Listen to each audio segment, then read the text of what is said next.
नमस्कार छात्रों। आज के इस ऐतिहासिक विश्लेषण में हम इतिहास के एक ऐसे पन्ने को पलटने वाले हैं जो सच में रोंगटे खड़े कर देने वाले साहस से भरा है।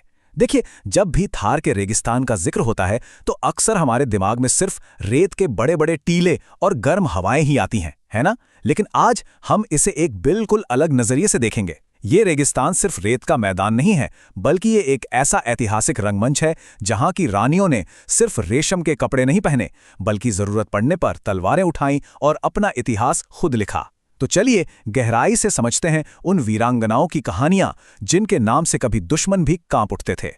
इस पूरे विषय को अच्छे से समझने के लिए हमने आज की इस चर्चा को 5 मुख्य हिस्सों में बांटा है। सबसे पहले हम राजस्थान की वीर महिलाओं की असलियत को समझेंगे। उसके बाद हम 3 बहुत ही शक्तिशाली ऐतिहासिक घटनाओं पर नजर डालेंगे: पन्ना धाय का बलिदान, हाड़ी रानी का त्याग और रानी पद्मिनी का जौहर। और अंत में हम बात करेंगे राजपुताना की अमर आत्मा के बारे में। तो बिना किसी देरी के शुरू करते हैं। भाग 1, राजस्थान की वीर महिलाएं, परियों की कहानियों से अलग। अब इतिहास पढ़ते समय सबसे बड़ी चुनौती क्या होती है? उन पुरानी धारणाओं को तोड़ना जो हमने बचपन की परियों की कहानियों में सुनी है। यहाँ एक बहुत ही दिलचस्प तुलना है। एक तरफ वो पारंपरिक रॉयल्टी है जो अक्सर कहानियों में दिखती है, बड़े बड़े महल, बेशुमार दौलत और एकदम सुरक्षित आरामदायक जीवन। लेकिन दूसरी तरफ है राजपुताना की रॉयल्टी, जिसका यथार्थ बहुत ही कठोर था। यहाँ रानियों का मतलब सिर्फ मुकुट पहनना नहीं था, बल्कि उनका जीवन तलवारों, धूल, खून और युद्ध के क्रूर मैदानों से जुड़ा हुआ था। छात्रों, ये कोई परिकथा नहीं थी। ये अपने वजूद और सम्मान को बचाने की एक बहुत ही असली और खौफनाक लड़ाई थी। इन वीरांगनाओं ने अपने राज्य के लिए जो कीमत चुकाई, उसकी हम आज कल्पना भी नहीं कर सकते। किसी ने अपने बेटे खो दिए, किसी ने अपना सर दे दिया और कुछ तो खुद आग में जल पड़ी। लेकिन सबसे बड़ी बात, वो कभी झुकी नहीं। उन्हें मरना आता था, बलिदान देना आता था, लेकिन हार मानना उनके खून में नहीं था। चलिए इसे हमारे पहले ऐतिहासिक उदाहरण से समझते हैं। भाग 2, पन्ना धाय का बलिदान, एक मां का चुनाव। अब हम मेवाड़ के इतिहास की एक बेहद गंभीर घटना पर बात करेंगे। ये कोई आम रात नहीं थी। दुश्मन महल में घुस चुका है और उसका एक ही मकसद है, मेवाड़ के भविष्य राजकुमार उदय सिंह की हत्या करना। खतरे को देखते हुए असली राजकुमार को तो एक सुरक्षित जगह पर छिपा दिया जाता है, लेकिन दुश्मन को चकमा देना इतना आसान नहीं था। इसके लिए एक ऐसी भयानक योजना की जरूरत थी जिसे सुनकर आज भी दिल दहल जाए।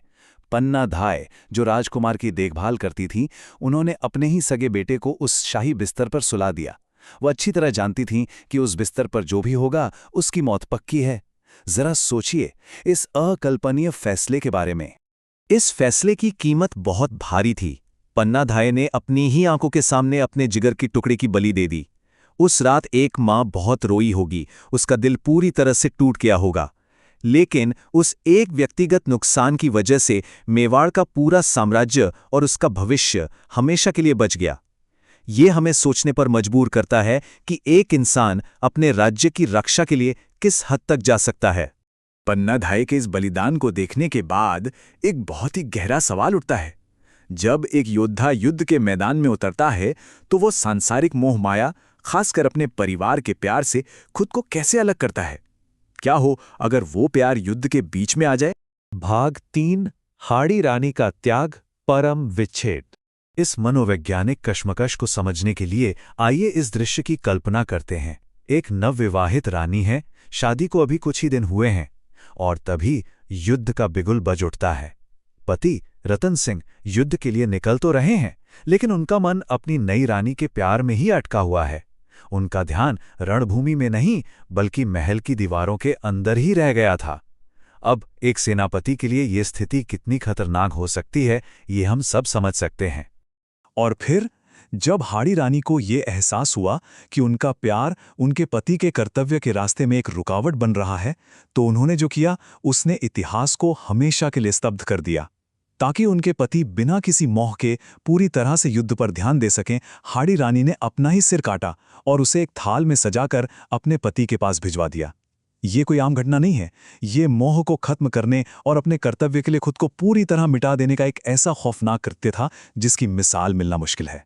भाग 4, रानी पद्मिनी और जौहर, चित्तौड़ की आग। अब हम चलते हैं चित्तौड़गढ़ के उस विशाल किले की तरफ जहां इतिहास की सबसे दर्दनाक घटनाओं में से एक घटी थी। लेकिन आगे बढ़ने से पहले ये समझना बहुत जरूरी है कि जौहर आखिर था क्या। जब हार बिल्कुल तय हो जाती थी और ये साफ हो जाता था कि दुश्मन सेना किले पर कब्जा कर लेगी, तो महिलाओं के पास क्या विकल्प बचते थे? कैद, भयानक क्रूरता, गुलामी और सम्मान का पूरी तरह से छिन जाना।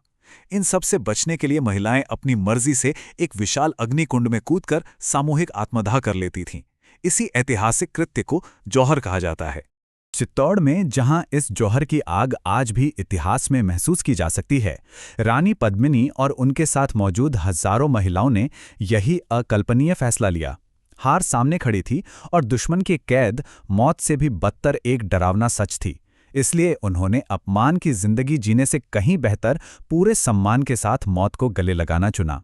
ये उनके सम्मान और उनकी अपनी शर्तों पर जीने और मरने का अंतिम सबसे शक्तिशाली फैसला था। भाग 5, राजपूताना की अमर आत्मा, किताबों से परे। तो इन ऐतिहासिक उदाहरणों को देखने के बाद राजपूताना की इन रानियों की असल विरासत क्या है? पहली बात, वे बहुत अच्छी तरह जानती थीं कि सम्मान के साथ कैसे मरना है, लेकिन झुकना उन्होंने कभी नहीं सीखा। दूसरी बात, चाहे पन्नाधाएं हों जिन्होंने अपने बेटे की बलि दी, या हाड़ी रानी जिन्होंने अपना सिर काट दिया, उन्होंने एक बहुत बड़ी व्यक्तिगत कीमत चुकाकर अपने राज्य के वंश को बचाया। और तीसरी बात, वे महलों में बैठी सिर्फ मूक दर्शक नहीं थीं, उन्होंने उस भावना को खुद गढ़ा था जिसे हम आज राजस्थान की आत्मा कहते हैं। सच कहूं तो इतिहास सिर्फ किताबों में छपे शब्दों को रटने का नाम नहीं है। किताबें शायद हर जज्बात, हर आंसू और उस आग की असली तपन को कभी न समझा सकें। लेकिन आज भी जब कोई राजस्थान के उन ऐतिहासिक किलों में खड़ा होता है, तो ऐसा लगता है जैसे वहां की हवाएं आज भी इन वीरांगनाओं की गाथाएं सुना रही हैं। उनका इतिहास वहां की मिट्टी में एक जीवित याद की तरह बसा हुआ है। और अब इस विश्लेषण को खत्म करते हुए एक बहुत ही गहरा सवाल हमारे सामने आता है। आज की इस आधुनिक दुनिया में जहां हमारे संघर्ष अलग हैं, जब हमें अपनी सबसे प्यारी चीज और किसी बड़े उद्देश्य या सम्मान के बीच किसी एक को चुनना पड़े, तो इन रानियों का ये चरम साहस हमें क्या सिखाता है? ये एक ऐसा सवाल है जो सिर्फ इतिहास तक सीमित नहीं है, बल्कि आज भी उतना ही मायने रखता है। इस पर जरूर विचार कीजिएगा। इस विश्लेषणात्मक चर्चा में शामिल होने के लिए बहुत बहुत धन्यवाद।